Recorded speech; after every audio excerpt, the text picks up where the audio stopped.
शंभूबाई, अहो या ना. खूप दुष्ट आहेस, खूप म्हणजे खूप दुष्ट आहेस. शंभूने केला सखूचा तिरस्कार.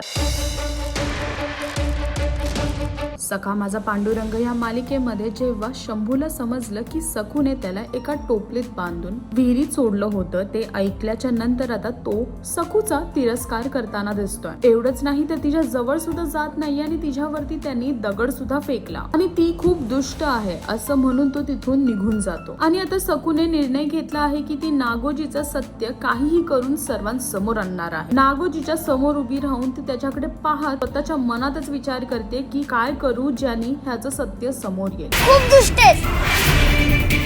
शंभू, बाबाजी, आता तुमचं सत्य. आणि ती काहीही करून आता त्याचं सत्य सर्वांना सांगूनच राहणार आहे असा त्यांनी निर्णय घेतला आहे. एकीकडे शंभूचा तिरस्कार, दुसरीकडे नागोजीचं सत्य. आता कशा प्रकारे ह्या संकटाशी सकू पार पडेल आणि ह्या संकटातून निघेल हे पाहण्यासाठी तुम्हाला सखा माझा पांडुरंग ही मालिका पाहावी लागेल. आणि अजून अशी लेटेस्ट अपडेट जाणून घेण्यासाठी टेलीचक्कर रिजनलला सबस्क्राईब करायला विसरू नका.